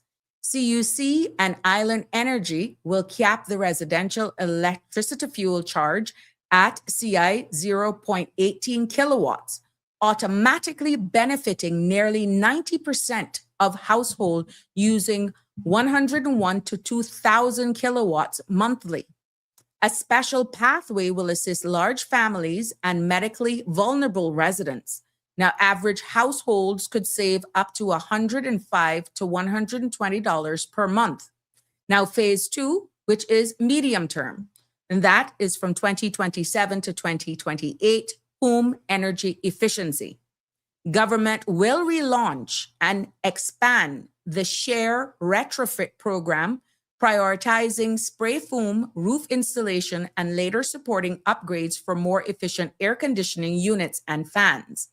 The goal is to permanently reduce household energy consumption and lower bills regardless of global fuel prices. Phase 3, long-term, 2027 and beyond, transition to solar. To address Cayman's structural vulnerability, near total reliance on diesel generation, the government will accelerate solar energy development in line with the national energy policy. Expanding utility scale and residential solar aims to stabilize long-term costs, reduce exposure to oil prices, shocks, and support cleaner, more resilient power generation. Now, leadership positioning. Government ministers emphasize that the plan balances immediate relief with long-term reform, describing it as responsible, evidence-based, and focusing on protecting families, public health, and economic stability. Utility partners CUC and Island Energy express support, noting that solar generation offers significantly lower cost energy, and that the summer relief will help customers during the peak consumption month. Now, there is a phase 1 guide at a glance where, the fuel duty on gasoline, propane, then you got the fuel cost cap again versus, so there you have it. There is these phases that government is doing to try and help us. And we just got to give God thanks. Thank you for sharing that with us. And we will definitely be sharing more. There is also a video, but I'm having some problems uploading that. So we'll go back to our caller. What do you have to say on that, caller? Well, it's interesting, actually. I was just going to move into that general area about fossil fuels, So I must congratulate the government for being able to do this. I think Kenneth Bryan was also talking about it today together with Roy Tatum on OC Show. It is a good thing to do. This is part of a broader debate, as you know, right? There are some people who are saying, well, why are you bothered about solar? Because fossil fuels will still be here in 100 years, in 200 years. Mm-hmm. Okay, but there are some people who say, look, the oil that we're using out of the ground now took thousands and thousands and thousands of years to develop. Mm-hmm. And we are consuming it at a rate that it is far quicker than than it took to develop it. Okay, Right. like stuff which, for example, took 5 to 10,000 years, 20,000 years to develop, we are consuming it in 10, 15 years. So you can't keep assuming that more oil is going to be discovered. Now, if more is discovered, so much the better. But do you want to take that risk? Right. So I just think that it is good that government is promoting solar, as well as trying to reduce the cost of things. But at the end of the day, you know, this reminds Cayman that Cayman is still a country which, in a sense, it's not a developed country. It's a country with a very high standard of living. Yeah. And a lot of people still say, "Oh, but you see, we are not a developing country. You are a developed country." No. I agree with Mr. McKeever Bush, who has been beating this drum to say, "Look, Cayman is a high standard of living. We can't run away from that. But is it a developed country? Until you've got a certain degree of economic independence, you can manufacture things, you can do innovation in a number of areas. You can't say you are a developed country, because something could happen which is really big and everything could go down. Now, I think that's unlikely to happen anytime soon. But let me remind people of one thing. You remember, I don't know, this was about 2015 or thereabouts, 2014, when the UK said, we want all the registers to be open now. You know, this, what was the official term for it? Public register. Yeah. Okay. And there was a panic. I remember the radio talk show saying, "Oh, what is going to happen now? Our financial services industry is going to go down." And that was very appropriate as a fear. But it is very important to remember that at that time, they exempted the crown dependencies, the ones near the UK, Jersey and those. They exempted them from that, but they said they wanted to apply it to the Cayman Islands. Do you see? Right. And I thought that I should mention this because there was somebody sending a message to say, "Well, but you know, if anything went wrong, the UK would come in to help us." Now, that's only true to a certain extent, because it's only true to a certain extent because they've already shown us that they are ready to help the crown dependencies or exempt them from certain measures which are capable of damaging the economy in the Cayman Islands. But at the end of the day, I mean, look, if it was a bigger country, Cayman, I would have said, you know, concentrate on diversifying the economy. But even if I were to say that, you got me through that it's very because at the end of the day, what are the options really for Cayman? You think that even if agriculture was to develop to a very high rate, you think that would replace the financial services? It can't be.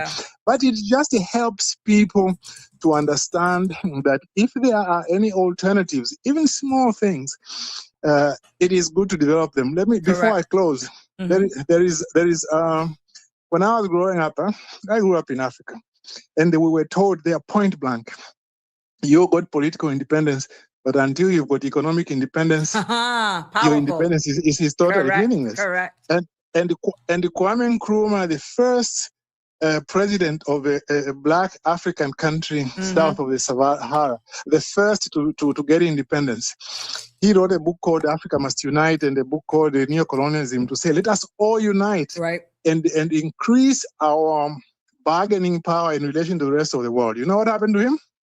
He was overthrown within a few months. Oh, crap. But those are some of the reality. The landscape and the environment wasn't as, I would say, as unstable and unpredictable as it is. So maybe it's a new era, different heads at the wheel. Let's see. Because Africa is uniting right now, from what I'm seeing. And just looking at some stuff from that side. I think, yeah. And I think you've touched a little bit on that, because whereas with all this thing that Trump is doing and really antagonizing even friends, as a result, the people have seen something, a silver lining in this. They are saying, there are other opportunities. We're seeing other opportunities. And we are going to see what's going to happen. But anyway, I just thought, let me chime in on this heavy topic. Appreciate it, sir. Thank you very much. Have a good evening. Take care. Yes. Bye-bye. Bye-bye.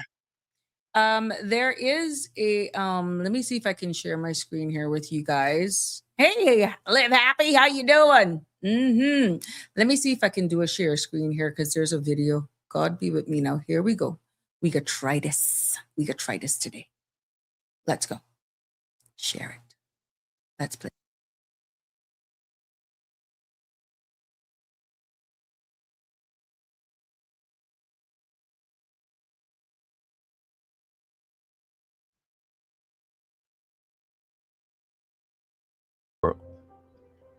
We acknowledge MP McTaggart's motion.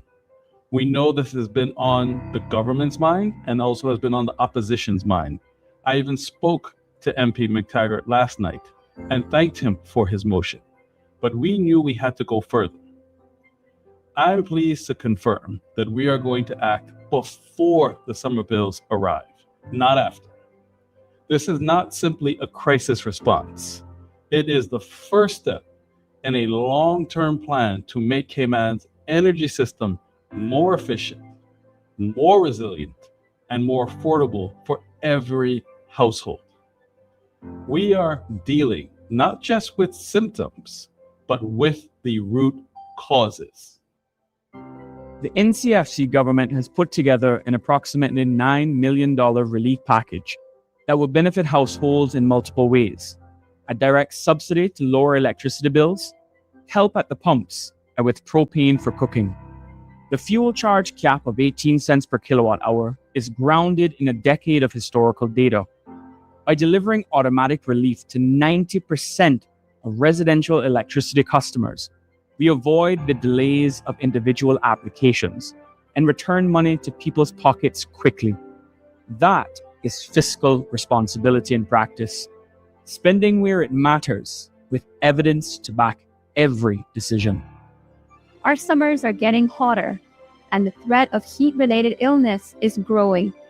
Forecasters are warning that this will be one of the hottest summers in years, while global fuel prices are spiking. This will impact our elderly residents, young children, those with chronic health conditions, and the most vulnerable in our community. This program helps families keep their homes cool without being forced to make difficult choices. Protecting people's health and protecting their pockets go hand in hand. There we go. Hey. Oops. Oh, God. There we go. What a mess I'm in here now. There we go. We got to shut it up now. We got to shut it up. Hope I stopped my sharing. Let me bring myself. Ooh. There we go. I hope I'm not hearing anything in the background. There we go. I shared my screen. I did it. Thank you all. Now, let me tell you something. Let's give our government a round of applause here. I'm sorry. We got to do it. And as we do it here on the CMR platform, you asked, they've delivered, they have answered. And yes, this will be in circulation. This is breaking. It's just made the news waves. And let's see. So we can only say thank you for hearing our cries. Thank you for making a step. Thank you for realizing what our people are feeling and will be experiencing, and for all of the questions, the what ifs. I hope that this have answered your questions. And so fitting this evening, giving the topic at hand. And I'm hoping that it all made sense. But here we are. We're not asleep at the wheels. They are seeing it.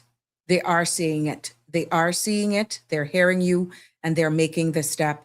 Again, these are some of the vulnerabilities of us being a small island development state. And even though we're not an independent jurisdiction, you cannot say right now that that it is not being, you're not being listened to. I must say though, unanimously and even agitated forcefully by the opposition, they came out with smoking guns. We have to thank every elected member. And this is one thing where we see unanimous uniting, where when we all work together, yes, where we can all work together as one, because every constituency will feel this. And at the end of the day, why not? Why not? But tonight we talked about global headlines. Thank you, Tartarian. Thank you, Miss Melita. Thank you so much. I got it. Oh, my heart went remote. I thought it was a hot flash, but it wasn't. I was nervous that I was sharing the wrong screen. Oh my God, this is so funny. It's so funny. Miss Melita, she not lying, you know. I'm already come home wet from sweat. Thank you, Tartarian. But yeah, as I get comfortable in this space and things come in real time, I do my best to bring it here. But I'm so glad I did that in real time and that you guys were seeing it. Thank you for your support. Honestly, I'm really happy that that worked out well so that we could bring this home to you, because that's what Sabrina Speaks is really all about. This platform is really about exactly how it's all tying in, understanding the world so we can navigate it with confidence. You're seeing when our leaders are listening, whether it was agitated by the opposition, that's what they're there for. But at the end of the day, everyone is there elected to represent the whole, the people. And what we're seeing from the global context of things is that the UAE's leaving OPEC is more than political move. It's a sign that the world is shifting, energy is shifting, alliances are shifting, and the global economy is entering a new chapter. And whether you're a business owner or a parent or a young person just trying to make it, or someone just trying to understand why life feels so expensive right now, these global decisions shapes our reality. So I encourage you to stay informed. Do not put your head in the sand.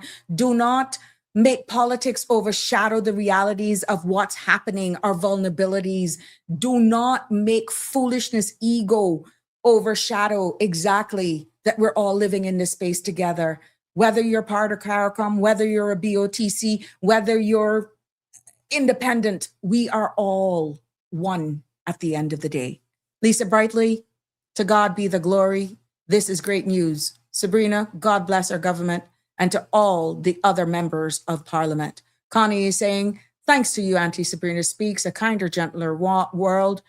Chevy, Danny, Mr. Belika, especially you, Auntie, for leading the bus for space for our voice. Oh, Connie. And I must say, kudos to all of the agitators, even in the opposition. Kudos to them. And they say, Kenneth got big mouth. It is what it is. Sometimes we don't understanding him. But this is where you're seeing a collective good for the greater good. So we'll keep our eyes locked on the debate. Yeah. And I'll do a recap of what happened today. I'm in overtime. I'm probably stepping into somebody else's time. Thank you for joining me on for this episode of Sabrina Speaks. More when we come back. I'll talk about that. Just give you a synopsis, whether or not that bill is going to be removed or not, but to let you know what got the wheels going on that, in case it was something that you overlooked and didn't know. I'll just do a short synopsis. So bear in mind, it was Mr. Roy McTaggart that brought the motion. It was seconded by MP Kenneth Bryant from Georgetown Central. So congratulations for everybody. This is one time that we have to say, Cayman Islands, we did it. We did it. So all of us have to thank you for all of those who both sides listen. That's the key takeaway here. It has been a pleasure bringing you this episode. Love you all a lot. God bless. Be safe on the road. See you tomorrow for another exciting episode of Sabrina Speaks. That's a wrap for today's edition of Sabrina Speaks. Thank you for tuning in and for being part of the conversation. Remember, the dialogue doesn't stop here. Stay engaged, stay informed, and most importantly, stay empowered. We'll be back tomorrow at 5 p.m., same time, same place, right here on CMR TV and radio, where your voice matters and your truth is heard. Until then, Cayman, take care of yourself and each other. That's it for today's edition of Sabrina Speaks, where your voice matters, your story counts, and your truth is always welcome. Join us weekdays from 5 until 6:30 p.m. right here on CMR TV as we dive into the topics that matter most to you. Catch the show live or on demand at cmrtv.com. And don't forget to follow us on Facebook, YouTube, and Instagram so you never miss a moment. Until next time, stay informed, stay engaged, and always speak your truth.